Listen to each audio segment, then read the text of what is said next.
샬롬 류 선생의 구속사 천국열차 유도수 목사님의 신구약 성경을 낭독하는 시간입니다. 지금은 열왕기하 파노라마 22장입니다. 율법이 할 수 있는 것과 없는 것. 22장은 왕위에 오른 요시아가 여호와 보시기에 정직히 행하여 그의 조상 다윗의 모든 길로 행하고 좌우로 치우치지 아니하였더라 한 2절 요시아의 행적입니다. 요시아 왕은 할아버지 므낫세와 아버지 아몬 때에 훼손이 된 성전을 수리하다가 율법책을 발견하게 됩니다. 그러므로 22장의 중심점은 율법책이라 할 수가 있는데, 그렇다면 발견한 율법책은 요시아에게 무엇을 가져다 주었는가 하고 묻게 됩니다. 희망입니까? 절망입니까? 우리는 열왕기 상하를 통하여 구약의 역사를 상고하는 중 이제 마지막 부분에 이르게 되었습니다. 그런데 마지막 부분에 이르러 율법책을 발견하게 하심으로 율법을 부각시키고 독자들로 하여금 율법책을 만나도록 인도하시는 의도가 무엇인가 하는 점입니다.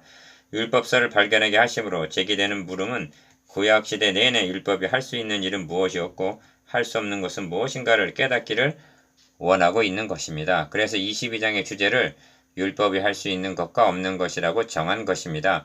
이는 본 강해가 구속사라는 관점으로 보고 있기 때문에 가능한 것입니다. 이를 세 단원으로 나누어 상고합니다. 첫째 단원 1절에서 7절 성전을 수리함, 둘째 단원 8절에서 13절 율법책을 발견함, 셋째 단원 14절에서 20절 저주와 재앙을 내리리라. 첫째 단원 1절에서 7절 성전을 수리함. 요시아가 왕위에 오를 때 나이가 8세라 예루살렘에서 31년간 다스리니라. 그의 어머니 이름은 여디다여 보스가 아다야의 딸이더라.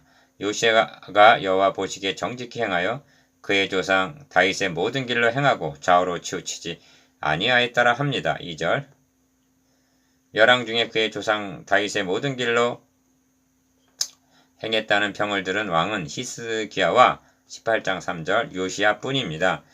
요시아는 8세라는 어린 나이에 왕위에 올랐는데 누구의 감화로 이처럼 정직히 행하는 왕이 되었을까를 생각하게 합니다. 첫째로 요시아는 그러나 노아는 여호와께 은혜를 입었더라 한 창세기 6장 8절 하나님께 특별한 은혜를 입은 사람이었습니다. 이 점이 그가 태어나기 약 300년 전에 다윗의 집에 요시아라 이름하는 아들을 낳으리니 그가 너 위에 분향하는 산당 제사장을 너의 위에서 제물로 바칠 것이라 한 열왕기상 13장 2절 예언의 성취자로 태어났다는 점이 이를 말해줍니다.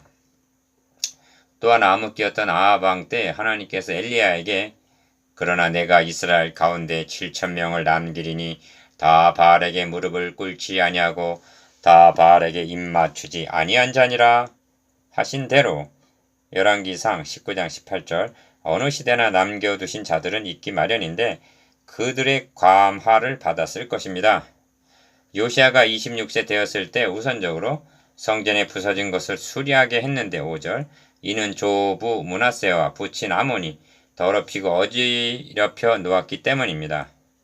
이 장면은 주님께서 노건으로 채찍을 만드사 양이나 소를 다 성전에서 내쫓으시고 돈 바꾸는 사람들의 돈을 쏟으시며 상을 엎으시고 비둘기 파는 사람들에게 이르시되 이것을 여기서 가져가라 내 아버지의 집으로 장사하는 집을 만들지 말라 하시니 제자들이 성경 말씀에 주의 전을 삼아하는 열심히 나를 삼키리라 한 것을 기억하더라 한 요한복음 2장 15절에서 17절 장면을 연상하게 하는데 요시아 왕에게도 주의 전을 사모하는 열심이 있었던 것입니다.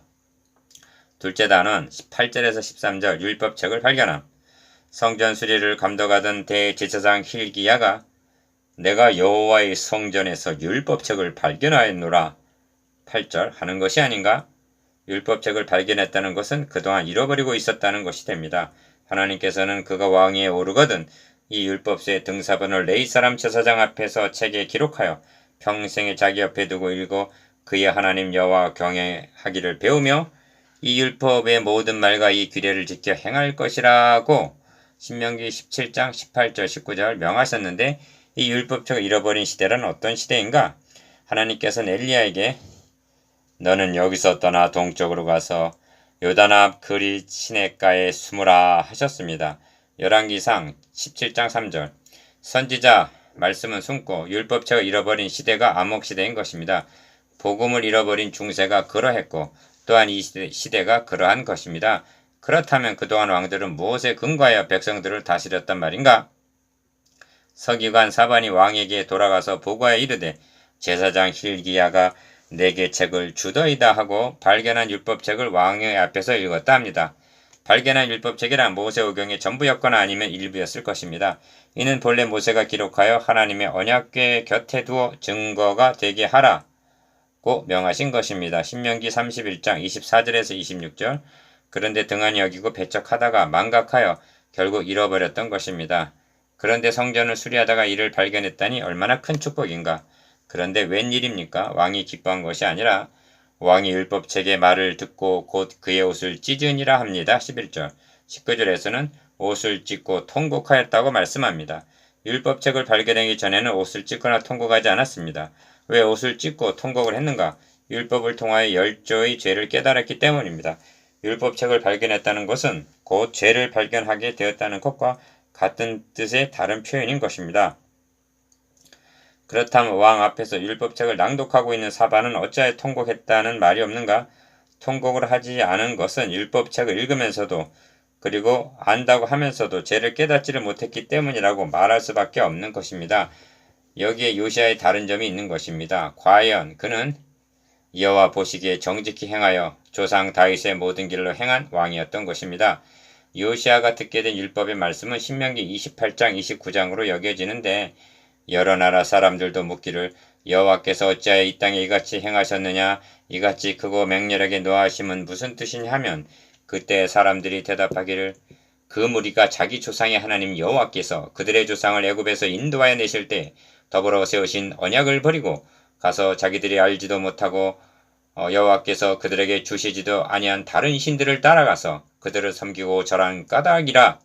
이러므로 여호와께서 이 땅에 진노하사 이 책에 기록된 모든 저주대로 재앙을 내리시고 여호와께서 또 진노와 격분으로 크게 통한하심으로 그들을 이 땅에서 뽑아내사 다른 나라에 내 던지심이 오늘과 같다 하리라는 신명기 29장 24절에 28절 부분을 듣게 되었을 것입니다.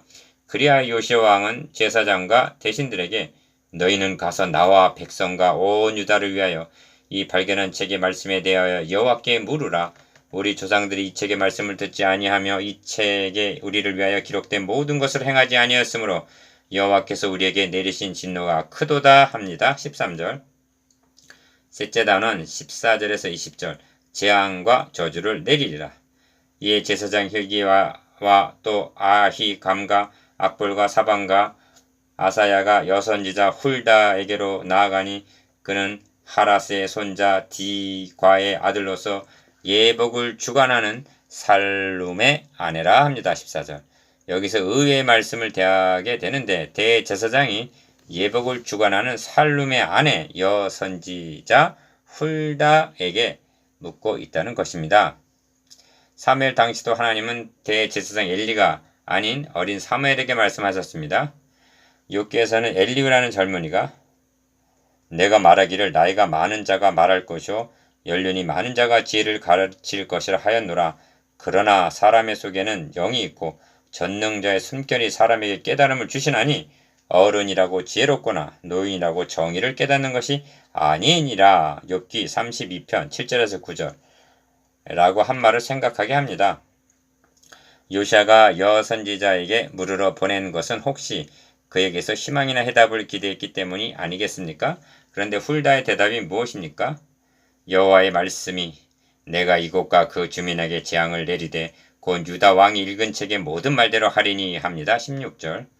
여호수아는 고별술기에서 보라 나는 오늘 온 세상이 가는 길로 가려니와 너희와 너희 하나님 여호와께서 너에게 대하여 말씀하신 모든 선한 말씀이 하나도 틀리지 아니하고 다 너에게 응하여 그중 하나도 어김이 없음을 너희 모든 사람은 마음과 뜻으로 아는 바라고 하나님께서 약속하신 대로 성취해 주셨다는 점을 상기시키면서 너희 하나님 여호와께서 너에게 말씀하신 모든 선한 말씀이 너에게 임한 것 같이 여호와께서 모든 불길한 말씀도 너희에게 임하게 하사 너희의 하나님 여호와께서 너에게 주신 이 아름다운 땅에서 너희를 멸절하기까지 하실 것이라고 여호수아 23장 14절에서 15절 경고했는데 이것이 훌다가 말한 곧 유다 왕이 읽은 책의 모든 말대로 하리니의 뜻입니다. 16절.